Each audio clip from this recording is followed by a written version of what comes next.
Okay, तो ये जो सेशन है वो आपका 2 सेशन हमारे नहीं हुए हैं, है ना? Yes sir. एक लास्ट वाला 6th वाला और एक सेशन हमारा और कैंसिल हुआ था जिसमें हमारी रिकॉर्डिंग नहीं हो पाई थी। Yes sir. तो basically this session is our 4th session. Okay, session आपका नंबर जो आ रहा है वो 7 आ रहा है इसमें, तो उसको मैं करेक्ट करवा दूंगा। This is our 4th session. Okay, क्योंकि मैं वीडियो जो आपको पुश करूंगा ना वो उसी उससे पुश करूंगा। और दूसरी चीज गाइस, मैं आपको ऑलरेडी इन्फॉर्म कर रहा हूँ और मैं आपको पहले भी आपको बता चुका हूँ कि जो लिंक्स हम आपको शेयर करते हैं वीडियोस की, ओके, वो वीडियोस की लिंक से वीडियो आप प्लीज डाउनलोड कर लें, ओके क्योंकि सर। वो सर्वर है और सर्वर एक टाइम पीरियड पर लोडेड हो जाता है ना, तो प्रोसेस स्लो करता है, तो हमें उसको वेकेंट करना पड़ता है बार बार। और जब सर्वर मेंटेनेंस पे जाता है ना, तो कुछ वीडियोस उसमें से हट जाते हैं। तो अभी कुछ टाइम पीरियड पहले अभी हुआ है एक बैच के साथ कि उनने वीडियोस डाउनलोड नहीं करे थे और वो वीडियोस वहां से हट गए, बट हमारे पास ऑलरेडी सेव्ड हैं तो वो तो उनको मिल गए, बट हमें थोड़ा सा ज्यादा लंबा प्रोसेस करना पड़ता है फिर जो सेव्ड वीडियोस होते हैं उनको प्रोसेस करने में। ठीक है, सो ओके मेरा सजेशन ये रहेगा आप टाइमली उनको डाउनलोड करके उसको कर लें, क्योंकि अगर जैसे जैसे सर्वर मेंटेनेंस, क्योंकि सर्वर लोड बहुत ज्यादा आ रहा है तो सर्वर मेंटेनेंस पे जाता है हमारा, तो उसमें वीडियोस आपके गायब हो जाते हैं।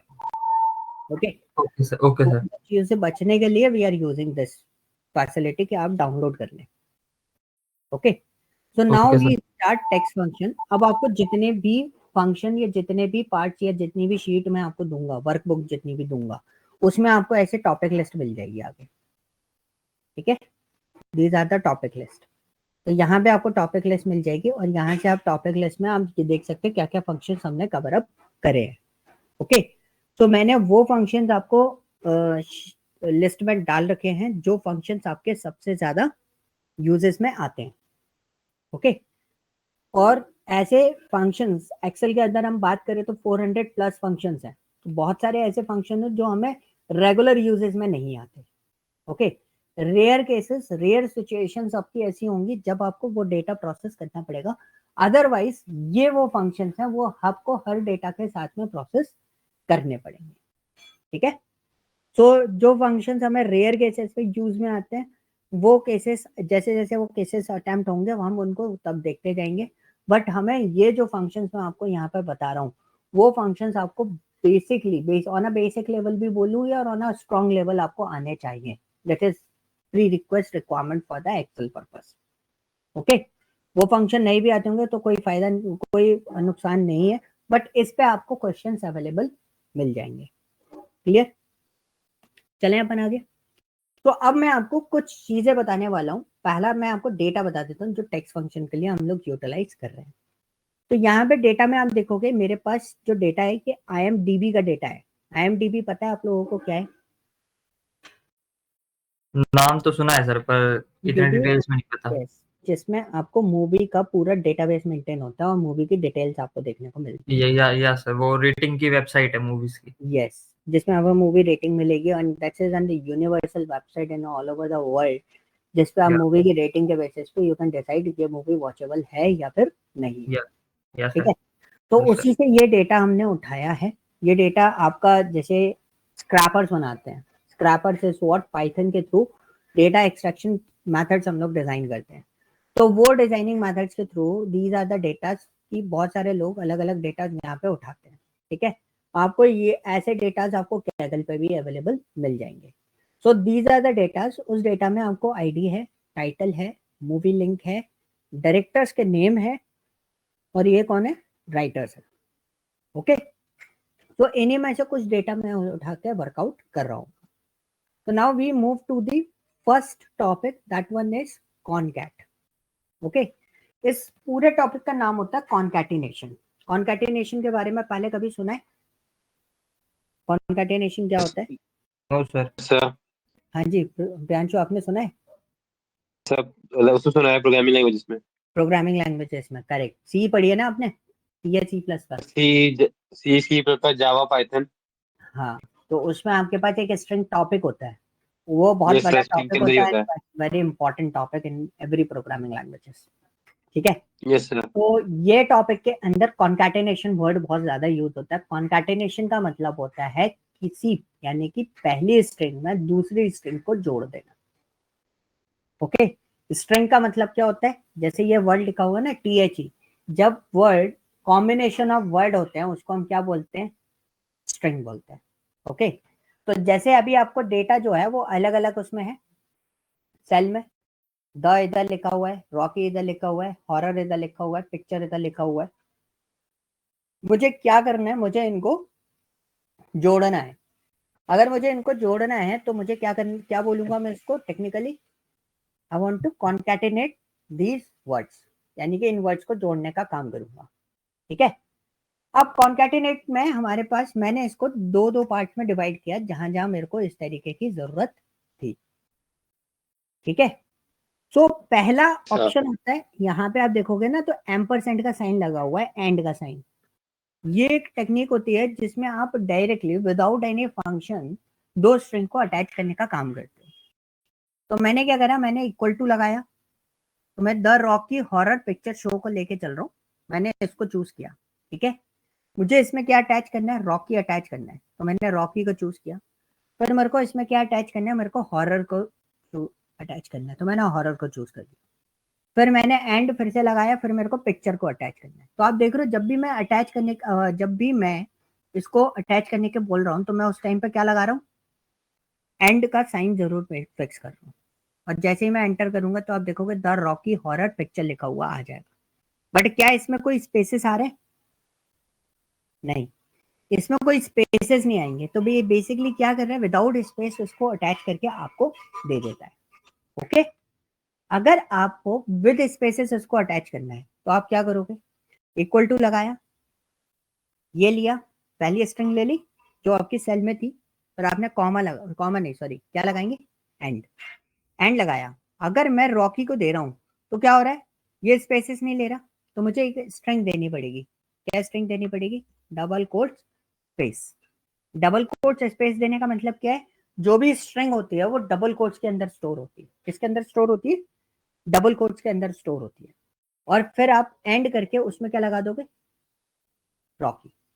क्लियर, एंटर करूंगा, देखो बीच में स्पेस आएगा, but this space is collected by string as a string. Okay, clear है नाउ। Sir. अब हमारे पास एक और फंक्शन है, दैट वन इज कॉन्कैटिनेट।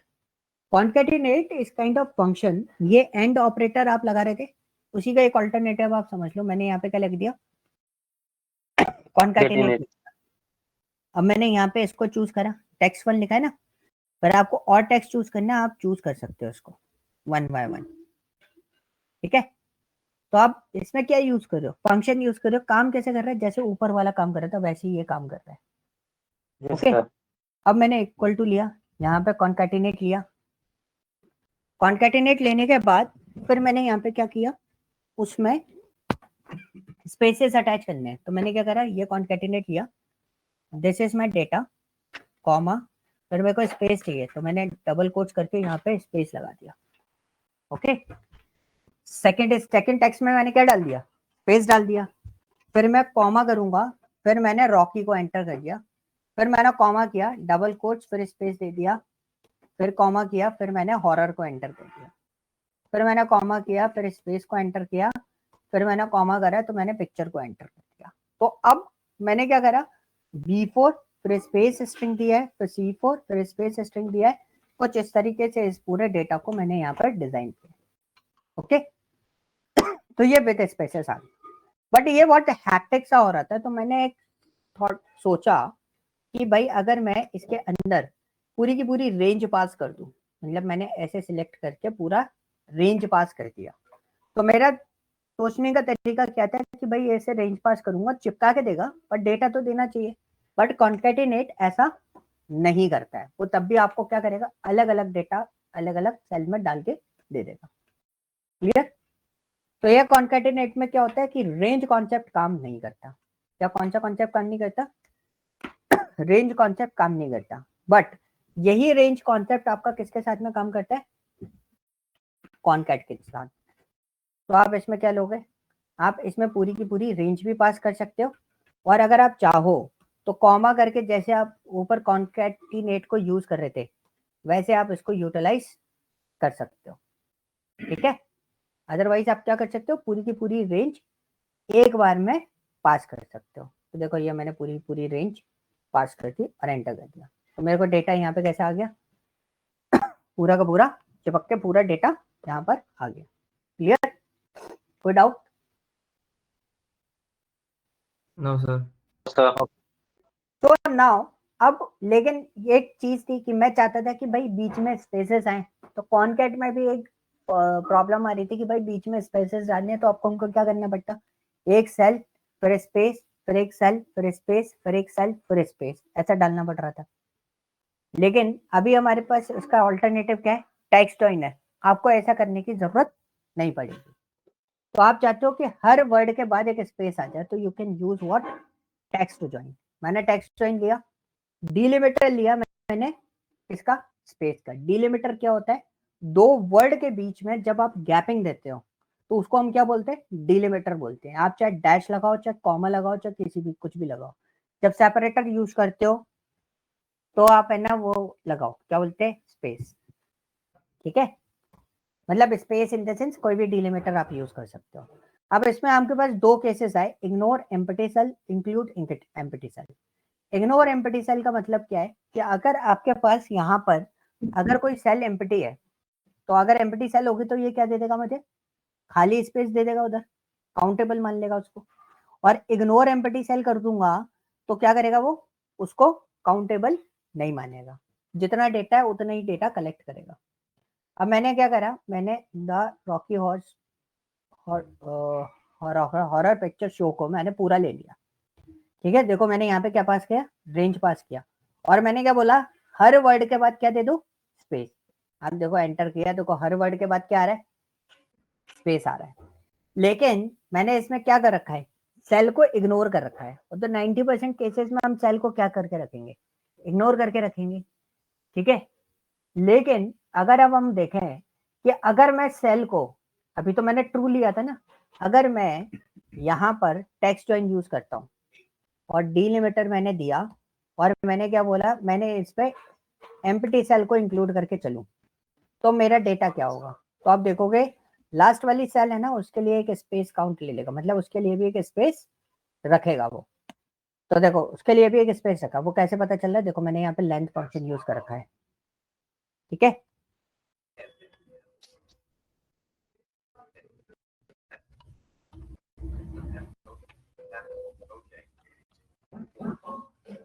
ठीक है, तो मैंने उसके लिए स्पेस दिया था, तो रेंज क्या हो गई, तो आपके पास आ रहा है, ओके। तो आप लेंथ में देखोगे डिफरेंस आ रहा है दोनों लेंथ में, ऊपर वाले में एम्प्टी सेल को इग्नोर किया है तो 29 लेंथ आ रही है जो एग्जैक्ट इसकी लेंथ है, लेकिन इसमें इंक्लूड किया है, तो जब आप इसको F2 नहीं करूंगा मैं, इसको एज इट इज यूज करूंगा, तो एम्प्टी सेल के लिए वो एक स्पेस एक्स्ट्रा ले रहा है। क्लियर, यहाँ तक कोई Yes, डाउट? ये मैंने आपको आपके प्रैक्टिस के लिए दिया है कि आप इसमें यहाँ पे टेक्स्ट स्ट्रिंग यूटिलाइज कर सकते हो कि टेक्स्ट स्ट्रिंग कैसे आएंगे, ओके। क्लियर हुआ, कॉन्कैटिनेट में कोई डाउट? सर ओके ग्रेट, तो let's move to the next one, exact and ignore. यहाँ पे मैं आपको थोड़ा सा इफ स्टेटमेंट भी बताऊंगा, मैं इसको थोड़ा सा इसको रिमूव कर देता हूँ। नाउ यू कैन सी हमारे पास क्या है, दो डेटा है, एक टेक्स्ट 1 और दूसरा कौन सा है, टेक्स्ट 2। तो इन दोनों फ्रॉग में कुछ डिफरेंस दिख रहा है आपको?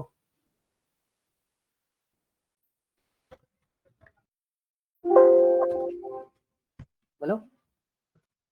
सर एक में सब कैपिटल है और एक में सब टाइटल की तरह है, फर्स्ट लेटर कैपिटल एंड बाकी सब स्मॉल।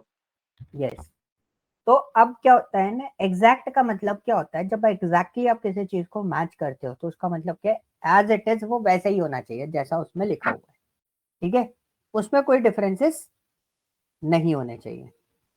क्लियर, अगर उसमें डिफरेंसेस आ रहे हैं तो उसका मतलब क्या है, वो डेटा आपका एज इट इज नहीं है। क्लियर, तो हमने क्या करा, एग्जैक्ट लगाया। तो आपको पता है कि एक्सेल में अगर आप कोई फंक्शन यूज कर रहे हो, फंक्शन का जो भी आउटपुट होगा वो किस फॉर्म में आएगा, फॉल्स या ट्रू फॉर्म में आएगा। तो मैंने पहला टेक्स्ट दिया ये, दूसरा टेक्स्ट दिया ये, तो दोनों टेक्स्ट क्या एक दूसरे से सिमिलर हैं? नहीं है ना? तो ये आउटपुट क्या देगा मेरे को? फॉल्स। ठीक है, अब यही सेम एग्जैक्ट मैं बाकी सबके लिए यूज करूंगा तो क्या देगा? डॉग डॉग, इनमें भी डिफरेंस है कैपिटल और स्मॉल का, तो इसलिए क्या दे रहा है? फॉल्स दे रहा है, मैच नहीं करी। मंकी में भी डिफरेंस है, तो क्या दे रहा है? फॉल्स दे रहा है, मैच नहीं करी। लेकिन रैबिट दोनों एक दूसरे जैसे ही है, सेम है, ये भी कैपिटल ये भी कैपिटल में फुल आउट, तो ये क्या दे रहा है? ट्रू दे रहा है। तो एग्जैक्ट जो है वो केस सेंसिटिव है। एग्जैक्ट जो है वो क्या है? केस सेंसिटिव है, उसका केस भी मैच करना चाहिए और स्पेलिंग भी मैच करनी चाहिए। अब इक्वल टू जो यूज करते हो आप, अगर दो सेल में कोई डेटा टेक्स्ट का है और आप उन दोनों को कंपेयर कराओगे बाय यूजिंग इक्वल, तो वो क्या बोलेगा? वो बोलेगा कि आपका टेक्स्ट मैच करना चाहिए, वो कैपिटल हो या स्मॉल हो, उससे कोई फर्क नहीं पड़ता है। इग्नोर केस में हो या ना हो, उससे कोई फर्क नहीं पड़ता। केस को नहीं देखेगा वो किसको देखेगा? डेटा को सिर्फ। ठीक है, क्लियर? अब हम देखते हैं रिजल्ट में। रिजल्ट में मैंने दो केस बना रखे थे, यस और नो वाले। तो हमने यहाँ पे एग्जैक्ट को पकड़ा सीधा सीधा और हमने बोला कि भाई रिजल्ट में क्या हो कि अगर एग्जैक्ट का आउटपुट फॉल्स है, मतलब अगर ये दोनों मैच ना करें तो वो मुझे क्या दे दे? तो और अगर दोनों मैच कर रहे हैं तो वो मुझे क्या दे दे? यस। तो मुझे उसके लिए स्टेटमेंट बनाना था, तो मैंने बहुत सिंपल सा एक स्टेटमेंट बनाया। मैंने लिखा है इक्वल टू इफ। ठीक है, अब लॉजिकल टेस्ट क्या है? लॉजिकल टेस्ट भाई आपने क्या करा? आपने बोला मैं फंक्शन लगा रहा हूँ, तो मैंने बोला दिस टेक्स्ट और दिस टेक्स्ट, दोनों टेक्स्ट के बेसिस पे अब हमारा डेटा क्या है, मतलब इस एग्जैक्ट पे देखेंगे तो रिजल्ट क्या आएगा? ट्रू एंड फॉल्स में आएगा। फिर मैंने कॉमा किया, वैल्यू इफ ट्रू, अगर वैल्यू ट्रू है तो हम क्या करेंगे इधर? यस। अगर एग्जैक्ट की वैल्यू क्या आती है? ट्रू आती है, तो अपन क्या लिखेंगे इधर? यस। यस। अगर एग्जैक्ट की वैल्यू ट्रू नहीं आती, फॉल्स आती है, तो हम क्या बोलना है? क्या आप ये राइट क्या? नो। तो ये इफ स्टेटमेंट हो जाता है। तो आप देखो आ रहा है, एग्जैक्ट यूज किया हमने, तो हमारा एक ही डेटा था जो मैच कर रहा था, कौन सा? रैबिट वाला, इसलिए उधर क्या दे दिया इसने? True yes. दे दिया। Okay, clear? कोई डाउट बताओ, कोई डाउट है? नो सर, नहीं नहीं। ग्रेट। अब हम आते हैं फाइंड एंड सर्च पे। This is an important thing. ये इंपॉर्टेंट इसलिए है कि ये बहुत जगह यूज होगा, फाइंड और सर्च। ओके, तो बेसिकली सर्च का केसेस में आपको बता दूं, सर्च भी इतना ज्यादा यूज नहीं होता जितना ज्यादा आपका यूज होगा क्या? फाइंड। ओके, मैंने इक्वल टू करा, I just write here find. Find लिखने के बाद मैंने एक टेक्स्ट फाइंड आउट करने के लिए बोली। अच्छा पहले सॉरी, मैंने एक चीज बताना भूल गया। फाइंड एग्जैक्टली क्या आइडेंटिफाई करके देता है? फाइंड देता है आपको पोजीशन नंबर। ठीक है, कि आप जो कैरेक्टर आइडेंटिफाई कर रहे हो वो कैरेक्टर कौन सी पोजीशन पे अवेलेबल है। ठीक है, तो अगर आपसे मैं पूछूं इसके अंदर ए कौन सी पोजीशन पे है?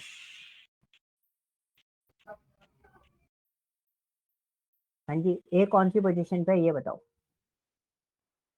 1 से स्टार्ट होती है सीक्वेंसिंग। 9 हाँ जी, क्या 9। स्पेस भी काउंटेबल होता है?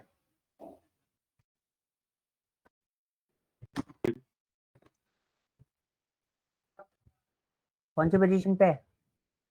10 10। 10 पे। तो हमने क्या करा, हमने यहाँ पे इक्वल टू लिखा and we just write here find. ठीक है, आपने पोजीशन बताया कौन सी पोजीशन पे ए आपका? 10 पे। तो आपने बोला विद इन द टेक्स्ट, मतलब इस टेक्स्ट में आपको ढूंढना है। आपको 3 पैरामीटर मिलते हैं फाइंड के अंदर। एक आपको मिलता है फाइंड टेक्स्ट, दूसरा मिलता है विद इन टेक्स्ट और तीसरा मिलता है स्टार्ट नम। ठीक है, स्टार्ट नम आपका ऑप्शनल डेटा है। आप पहले इतना करोगे, आपने टेक्स्ट दिया कि स्मॉल ए ढूंढ के बताओ किसके अंदर? B2 के अंदर। तो अगर मैंने आपको ये बोला तो बेसिकली आपका ए कौन सी पोजीशन पे? पहला ए, मतलब कौन सा ए? पहला ए जहां भी होगा वो आपको पोजीशन दे देगा। कौन सी पोजीशन पे?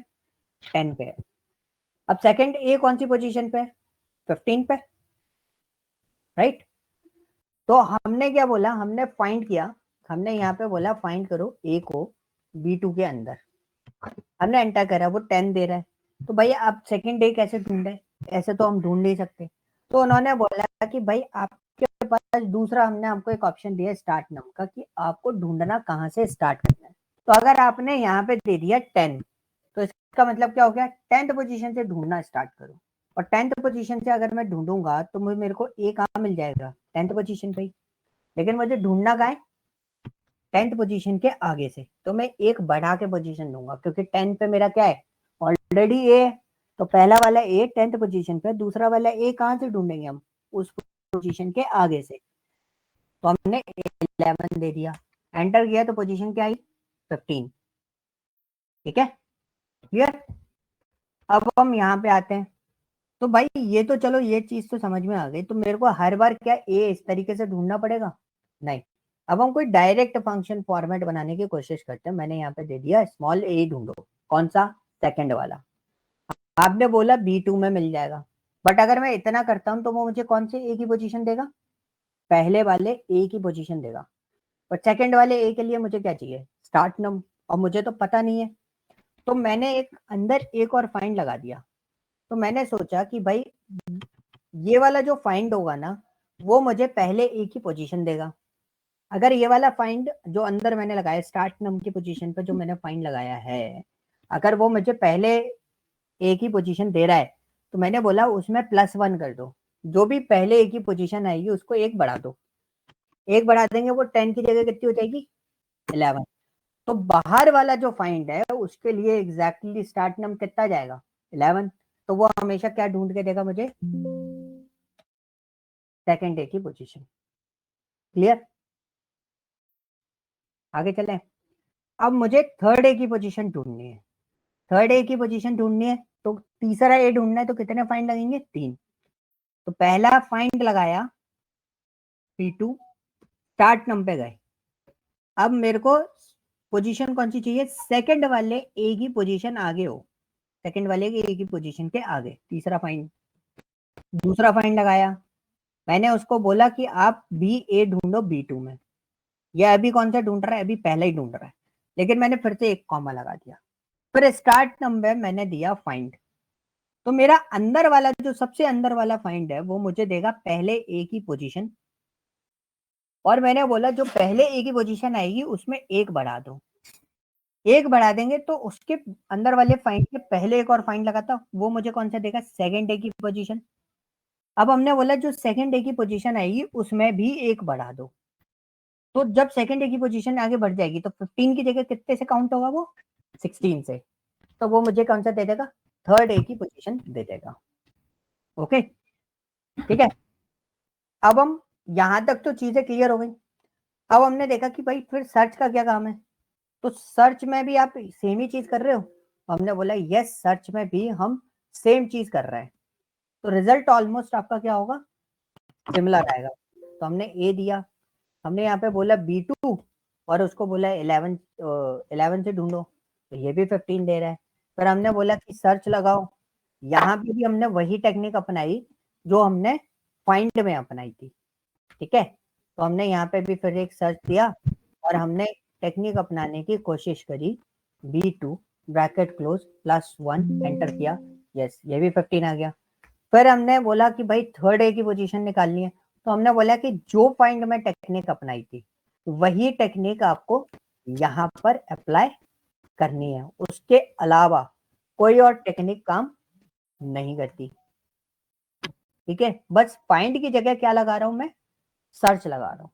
तो अब क्वेश्चन यहाँ पे ये रेज हो जाता है कि जब दोनों चीजें ऑलमोस्ट सिमिलर हैं तो बेसिकली दोनों में डिफरेंस क्या है? सब कुछ सेम है।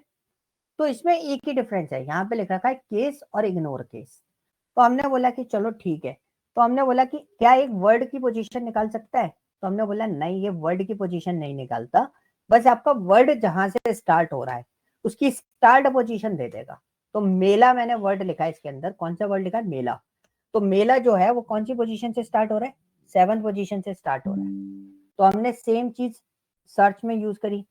सर्च में भी हमने लिखा यहाँ पे सर्च और डबल कोट, यहाँ पे भी मैंने लिखा मेला डबल कोट कॉमा और हमने लिख दिया B2 में ढूंढना है। इसमें भी वही पोजीशन थी, बट हमने बोला अभी भी डिफरेंस समझ में नहीं आया। तो डिफरेंस ऐसे आया कि हमें पता है मेला की पोजीशन क्या है 7, तो मैंने इसके अंदर स्मॉल लेटर में M स्टार्ट कर दिया और मैंने B2 को पास कर दिया, तो ये मेरे को वैल्यू एरर दे दिया। तो वैल्यू एरर क्यों दिया कि भाई स्मॉल लेटर में आपने मेला स्टार्ट किया है, M स्टार्ट किया है, तो ये कैपिटल M से स्टार्ट है, बट आपने जो फाइंड करने के लिए बोला वो स्मॉल ए से, तो ये आइडेंटिफाई नहीं कर पाएगा, बट सर्च इसको आइडेंटिफाई कर देता है। आप स्मॉल में लिख दो, उससे कोई फर्क नहीं पड़ता, सर्च आपको सपोर्ट कर देता है इस वाले केस में। ओके, क्लियर हुआ? कोई डाउट? चलें आगे। Yes sir. नेक्स्ट पार्ट, हम सब्स्टिट्यूट को समझते हैं। सब्स्टिट्यूट क्या करता है? तो बहुत सिंपल सी चीजें हैं, बस आपको पैटर्न समझने हैं, बट आगे आपको जो काम दूंगा वो काम पूरा का पूरा इस पे डिपेंडेंसी रखेगा, ठीक है? इन दोनों चीजों पे फाइंड एंड सर्च, सब्स्टिट्यूट, इन सब चीजों से ज्यादा मेंटेन हो जाता है। तो हमने यहाँ पे दिया सब्स्टिट्यूट। सब्स्टिट्यूट एक्चुअली करता क्या है? वो बोलता है कि अगर आपके पास रैट लिखा है, रैट की जगह आप डॉग लिख दो। तो हमने सेल दिया और हमने यहाँ पे पास करा रैट। ये केस सेंसिटिव होता है, पहले ही बता रहा हूँ, इसमें आप स्मॉल लेटर कैपिटल लेटर सबका ध्यान रखोगे। और आपने बोला डॉग लिख दो, तो मैं डबल कोट्स करके डॉग भी लिख सकता हूँ, अदरवाइज ये मेरा सेल में लिखा हुआ है, तो हमने सेल पास कर दी। तो हमने बोला पहला क्या है? टेक्स्ट, तो टेक्स्ट दे दिया हमने C4। फिर हमसे बोला ओल्ड टेक्स्ट, पुराना टेक्स्ट कौन सा है? रैट, तो हमने यहाँ पे रैट दे दिया। रैट देने के बाद हमसे बोला न्यू टेक्स्ट क्या पास करना है, तो हमने बताया कि रैट की जगह आप क्या लिख देना है? डॉग। देखो एंटर किया, रिप्लेस हो गया। अब हमारे पास दूसरा ऑप्शन आया, तो हमें बोला कि पूरा ईयर 2010 टू 2010 लिख दो, सॉरी 2010 टू 2022 लिख दो। तो हमने वो चीज प्रोसेस करने की कोशिश करी, तो हमने फिर से सब्स्टिट्यूट यूज किया। दिस इज माय टैक्स, मेरा ओल्ड टैक्स क्या है? 2010। नंबर है तो आप विदाउट डबल कोट्स भी दे सकते हो, कोई इशू नहीं है। फिर आपने न्यू टैक्स दिया, न्यू टैक्स आपने क्या दे दिया? 2022, क्योंकि 2022 लिखना था, आप ऐसे भी लिख सकते हो, अदरवाइज आप सेल भी सिलेक्ट कर सकते हो, मेरे पास बगल में सेल है।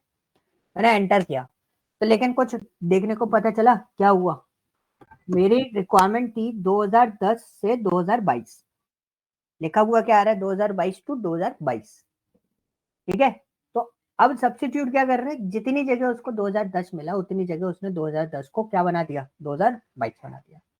लेकिन आपने बोला कि भाई सेकंड वाला ही चेंज होना है, पहला चेंज नहीं होना।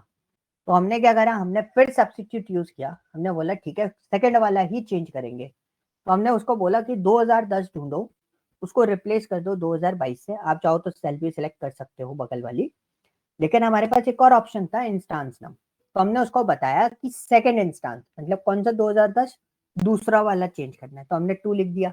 अगर 1 लिखते तो कौन सा चेंज होता? पहला। पहला वाला। एंटर किया तो देखो कौन सा चेंज हुआ है? दूसरा वाला चेंज हुआ है, ठीक है? इट्स डिपेंड्स ऑन यू, आप कौन कौन सा ऑब्जेक्ट चेंज करना चाहते हो। ये चीज क्लियर हुआ? सब्स्टिट्यूट क्या करता है? पर्टिकुलर ऑब्जेक्ट को चेंज कर देता है, clear? Replacement type. But replace अलग होता है, सब्स्टिट्यूट अलग होता है। सब्स्टिट्यूट केस सेंसिटिव है, रिप्लेस भी केस सेंसिटिव है, बट आपको वो चीज ढूंढनी पड़ती है कि कौन सी पोजीशन पे और कितना डेटा चेंज करना है, ये सब आपको ध्यान रखना पड़ता है। तो मैंने इक्वल टू रिप्लेस लिखा, ये मेरा टेक्स्ट, सॉरी ये मेरा टेक्स्ट है, कौन सा? Madhya Pradesh dash MP। Okay, अब आपका स्टार्ट नम, तो मैंने आपसे पूछा डैश की पोजीशन क्या है, तो डैश की पोजीशन, डैश की जगह मुझे अंडरस्कोर लगाना है। क्या लगाना है? अंडरस्कोर। तो डैश की पोजीशन क्या है? बताओ क्या पोजीशन है? मध्यम में कितने वर्ड है? 6। प्रदेश में कितने वर्ड है? 7 और 2 स्पेसेस, टोटल कितने हो गए? 15। और डैश की पोजीशन कितनी आ गई? 16। और उसने पूछा नंबर ऑफ कैरेक्टर्स, कितने कैरेक्टर रिप्लेस करने हैं? हमने बोला 1, तो हमने 1 लिख दिया। फिर उसके बाद आपका क्या आया? New text. आपको टेक्स्ट क्या डालना है? तो मैंने डबल कोट्स करके क्या दे दिया? अंडरस्कोर। डबल कोट्स करके क्या दे दिया? अंडरस्कोर। तो देखो क्या आया? चेंज हो गया, डैश की जगह अंडरस्कोर आ गया। तो मैंने उसको ड्रैग करने की कोशिश करी, तो लेकिन देखो नीचे डेटा मैच अप नहीं हो रहा, नीचे डेटा गड़बड़ हो रहा है क्योंकि तो सीक्वेंसिंग अलग अलग है।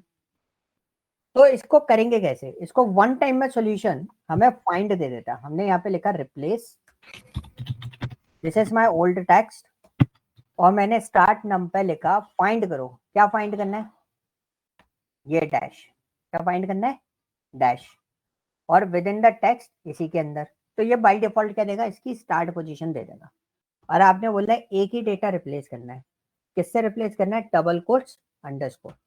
अब हमें कोई फर्क नहीं पड़ता कि डैश की पोजीशन क्या है, वो तो डैश की पोजीशन कौन निकाल के दे देगा हमें, फाइंड, हर एक के लिए।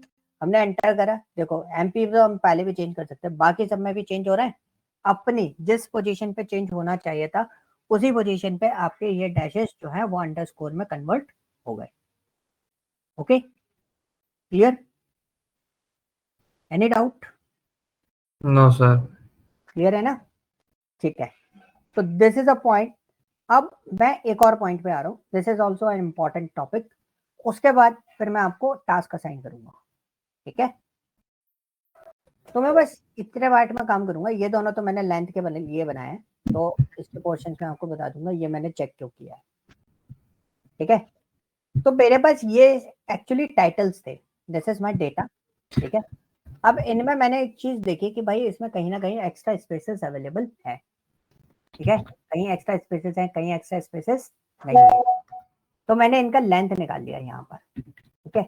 यहाँ पे मेरे को इनका लेंथ भी आ रहा है। तो अब मेरे को क्या करना है, एक्स्ट्रा स्पेसेस हटाने हैं। तो उसके लिए हम एक फंक्शन यूज करते हैं। ये जो फंक्शन मैं टेक्स्ट में बता रहा हूँ वो फंक्शन आपको पाइथन में भी यूज आएंगे, इक्वल में भी यूज आएंगे, पावर बीआई में भी यूज आएंगे, आगे भी आपको हर किसी जगह पर डेटा को फॉर्मेटाइज करने में यूज आएंगे। तो हमने यूज किया क्या, ट्रिम।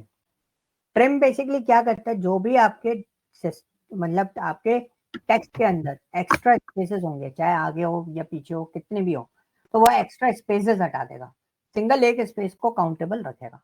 तो मैंने इसको यहाँ पे प्लेस किया और उसी के बेसिस पर मैंने इनकी लेंथ निकाली है कि ट्रिम होने के बाद एक्चुअली लेंथ कितनी आ रही है। मैंने कंट्रोल डी किया, ठीक है। तो अब मेरे को एक प्रॉब्लम आ रही थी कि मैंने लेंथ तो दोनों निकाली थी। बेसिकली मैंने ये जब मैं पढ़ा रहा था, ठीक है, ये शीट आप देख रहे हो मेरी ऑलरेडी बनी हुई है। तो मैंने ये डेटा पहले से बना रखा था किसी को पढ़ाने के लिए, जैसे मैं आपको पढ़ा रहा हूँ। मेरे को एक दिक्कत आई थी कि मैं दोनों को कंपेयर कैसे करूँ, मैं कंफ्यूज हो गया था थोड़ा सा। तो मैंने क्या करा, एक लेंथ बना दी। लेंथ बनाने से क्या हुआ, मेरे को काउंट मिल गया कि भाई इस वाले टाइटल पे इसकी टोटल लेंथ कितनी है, 33। लेकिन जब मैंने ट्रिम कर दिया तो इसकी लेंथ कितनी हो गई, 29।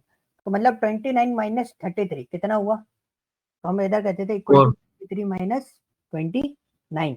तो मतलब 4 एक्स्ट्रा स्पेसेस इसके अंदर अवेलेबल है। ठीक है।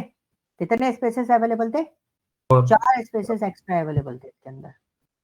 ओके, तो वो आपको क्या कर सकते हैं, इशू क्रिएट कर सकते थे। तो मेरे को ये ढूंढने में दिक्कत आ रही थी, तो मैंने क्या करा, equal to this length equal to this length, ठीक है।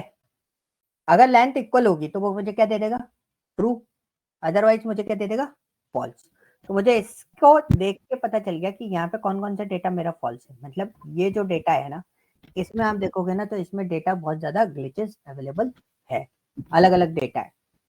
किसी में लेंथ ज्यादा है, किसी में लेंथ कम है, किसी में ठीक है, ये डिफरेंस हो रहा है। इनकी लेंथ आप देखोगे तो ये लेंथ इक्वल है, इसमें मतलब एक्स्ट्रा स्पेसेस नहीं थे। और इस पे देखोगे तो आप इसको, इसमें आपको एक्स्ट्रा स्पेसेस देखने को मिलेगा कि एक एक्स्ट्रा स्पेसेस था, हो सकता है कहीं भी हो सकता है। यहाँ पे आप देखोगे, यहाँ पे भी आपका एक एक्स्ट्रा स्पेसेस अवेलेबल था। तो दिस इज अ पॉइंट कि आपको इन सब चीजों को मेंटेन करके रखना पड़ता है। क्लियर हुआ? So this is called what, trend. Yes, any doubt? No sir. कोई डाउट नहीं है, ठीक है। चलो एक और चीज समझते, बहुत सिंपल है, टफ नहीं है ये वाली चीज। अच्छा, मैं आपको अगर पूछूं, ठीक है, आप मुझे एक चीज बताना कि आपको यहाँ पे एक वर्ड लिखा हुआ है, सॉरी एक टेक्स्ट लिखा हुआ है, इस टेक्स्ट में कितने वर्ड्स हैं? लेंथ का फॉर्मूला यूज करके पता कर सकते हैं। उसे कैरेक्टर काउंट मिलता है। अच्छा, कितने वर्ड्स हैं? वर्ड में डिफरेंस है। ओके ओके,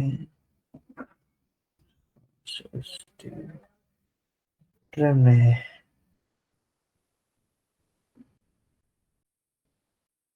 अरे 5 वर्ड है भाई, आई एक वर्ड हो गया, एम एक वर्ड हो गया, फ्रॉम एक वर्ड हो गया, चंबल एक वर्ड हो गया, रेंज एक वर्ड हो गया। Yes sir. जल्दी चीज है, ऐसे तो काउंट कर ही सकते हो। ठीक है, Yes. कितने वर्ड है इसमें? 5 वर्ड है। पासवर्ड है। टेक्निकली कैसे काउंट करेंगे, मतलब अगर मुझे एक्सेल में काउंट करना है तो वो मैं कैसे करूंगा? तो दिस इज माय वर्ड, मैंने एज इट इज उठाया, देखो इक्वल टू B5 लिख रखा है मैंने, दिखा देता हूँ, देखो जो ऊपर है वही मैंने उठा दी। ठीक है, ये टेक्स्ट मैंने कैसे उठाया? विद स्पेस उठाया। तो मैंने एक पैटर्न पे यहाँ पे पकड़ा कि भाई अगर जितने स्पेसेस होंगे, स्पेस काउंट निकाल लो और एक बढ़ा दो उसमें। ठीक है, जितने स्पेसेस होंगे उसमें जो स्पेसेस काउंट आएगा उसमें एक बढ़ा दो, तो कितना हो जाएगा उसका वर्ड काउंट आ जाएगा। कि आपके पास 2 वर्ड है तो कितने स्पेस हो गए? एक स्पेस लगा होगा। अगर आपके पास 3 वर्ड है तो कितने स्पेसेस लगे होंगे? 2 स्पेसेस लगे होंगे। अगर इसमें 4 स्पेस है तो कितने वर्ड हो गए? 5। 5। तो हमने क्या करा, हमने एक एल्गोरिथम बनाई, बहुत सिंपल चीज। मैंने यहाँ पे एक फंक्शन लिखा लेंथ, मैंने विद स्पेस उसकी लेंथ निकाली, कितना आया? 23। अब मैंने क्या करा, इधर सब्स्टिट्यूट किया कि भाई जो स्पेसेस है उसमें वो स्पेसेस की जगह विदाउट स्पेस कर दो। अगर मैं विदाउट स्पेस कर रहा हूँ तो यहाँ पे देखो कोई स्पेसेस नहीं आ रहे, चिपक गया सारा टेक्स्ट एक दूसरे से। फिर हमने बोला विदाउट स्पेस की लेंथ कितनी है, तो मैंने ये दिया, टोटल लेंथ कितनी आई? 19। ठीक है, हमें को स्पेस काउंट निकालना है, तो क्या करेंगे?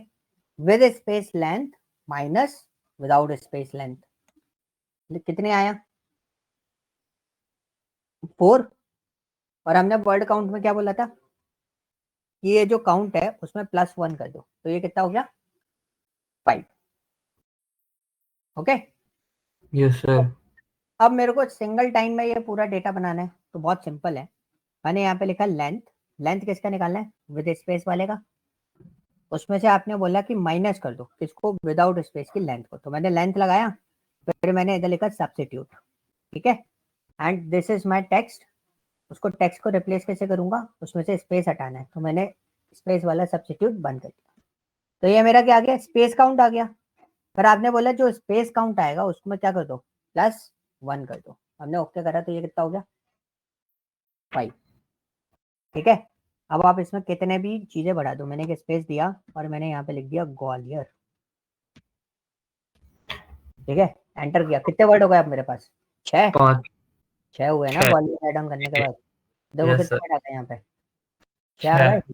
और आपने बोला कि ग्वालियर हटा, तो मैंने ग्वालियर हटा दिया, एंटर करा, तो कितने वर्ड हो गए मेरे पास?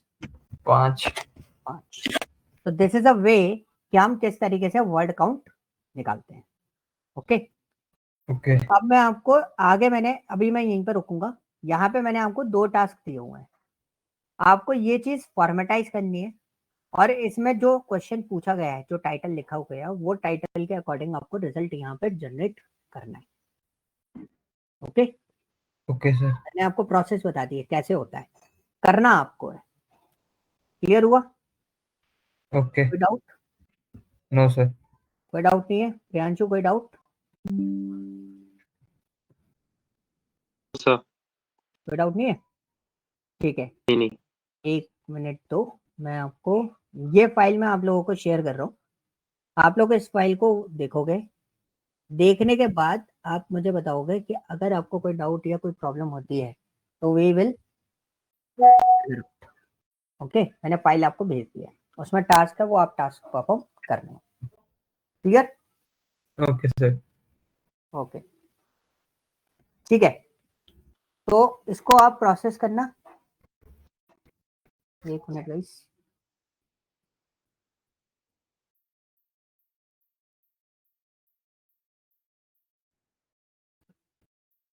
ठीक है, इसको आप प्रोसेस करोगे और प्रोसेस करने के बाद अगर आपको कोई इशू आता है तो आप मुझे बताओगे कि क्या इशू है और हम इसको फिगर आउट करेंगे।